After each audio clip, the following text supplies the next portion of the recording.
अगस्त माह के 10 दिन शहरी सरकार के लिए अहम होंगे। सबसे अधिक रोचक और कश्मकश बालाघाट नगर पालिका में अध्यक्ष पद को लेकर देखी जा रही है। यहां भाजपा ने 15 पार्षदों की जीत के साथ बहुमत तो पा लिया, लेकिन अध्यक्ष के लिए सिंगल नाम तय नहीं हो पाया है। एक दिन पहले ही सर्किट हाउस में हुई प्रमुख बैठक में ओबीसी आयोग अध्यक्ष ने स्पष्ट कर दिया था कि जो भी हो, अध्यक्ष का चयन स्थानीय स्तर से ही होगा और सभी भाजपा पार्षद अपने अध्यक्ष का नाम फाइनल कर लें। लेकिन भाजपा के भीतर ये इतना आसान नहीं है। एक विचारधारा और दूसरी के बीच अलग अलग गुट देखे जा सकते हैं। महिला आरक्षण के खाते वाली बालाघाट नगर पालिका अध्यक्ष पद की कुर्सी के लिए 5 दावेदार दमदारी दिखा रहे हैं, लेकिन तय एक भी नाम नहीं है। स्थानीय निकाय चुनाव में वोटिंग के बाद जब भाजपा को स्पष्ट बहुमत 18 पार्षदों की जीत के साथ मिला, तो फिर भाजपा के भीतर कई नाम अध्यक्ष की रेस में अपने आप सामने आ गए। भारती पारधी ये नाम भाजपा के भीतर कई अरसे से किसी बड़े पद की आस में सामने आता रहता है। जब अध्यक्ष की रेस में भले ही जातिगत समीकरण को साधना हो, तो फिर इनके नाम पर मुहर लग सकती है। लेकिन अन्य दावेदारों के बीच ये इतना आसान नहीं है। भारती पारधी को केंद्रीय मंत्री प्रहलाद पटेल का अध्यक्ष बनने के लिए आशीर्वाद मिलता है या नहीं, ये तो आने वाला समय बताएगा। भाजपा के भीतर अध्यक्ष की रेस में दूसरा नाम भारती ठाकुर का है। जिले के कद्दावर नेता गौरीशंकर बिसेन के करीबी होने की वजह से भारती ठाकुर को अध्यक्ष पद की दौड़ में शामिल माना जा रहा है। कहा जाता है कि इन्होंने चुनाव ही इसीलिए लड़ा है कि जीतकर अध्यक्ष बन सके। हालांकि गौरी भाऊ पर दारोमदार ज्यादा है और सभी दावेदार उनसे अध्यक्ष की कुर्सी पर बैठाने की आस रखते हैं, इसलिए उन्होंने अभी तक ऐसा कोई कमिटमेंट नहीं किया है।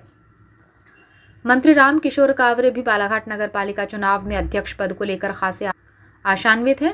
उनके दरबार में रैना सुराना की एंट्री के बाद ये समझ में आया कि रैना भी अध्यक्ष की रेस में प्रबल दावेदार है और मंत्री कावरे से रैना के अध्यक्ष बनाए जाने को लेकर चर्चा भी हो चुकी है।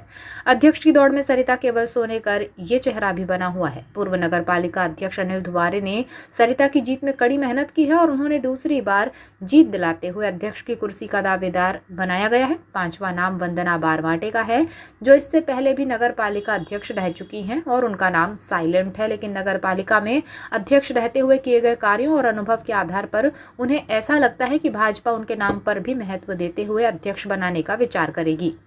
इस तरह बालाघाट नगर पालिका में अध्यक्ष की कुर्सी के लिए 5 कदम देखने को मिल रहा है। हालांकि गुटबाजी और दावेदारों की सक्रियता से किसी एक नाम को फाइनल करना भाजपा के लिए आसान नहीं है।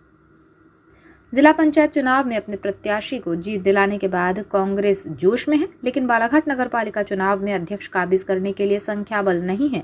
11 पार्षद कांग्रेस के विजयी होकर आए हैं, लेकिन जिस तरीके से कांग्रेस समीकरण बना रही है उससे कुछ भी मुमकिन है। देखा जाए तो भाजपा के पास 18 पार्षद हैं, कांग्रेस के पास 11 और 4 निर्दलीय हैं।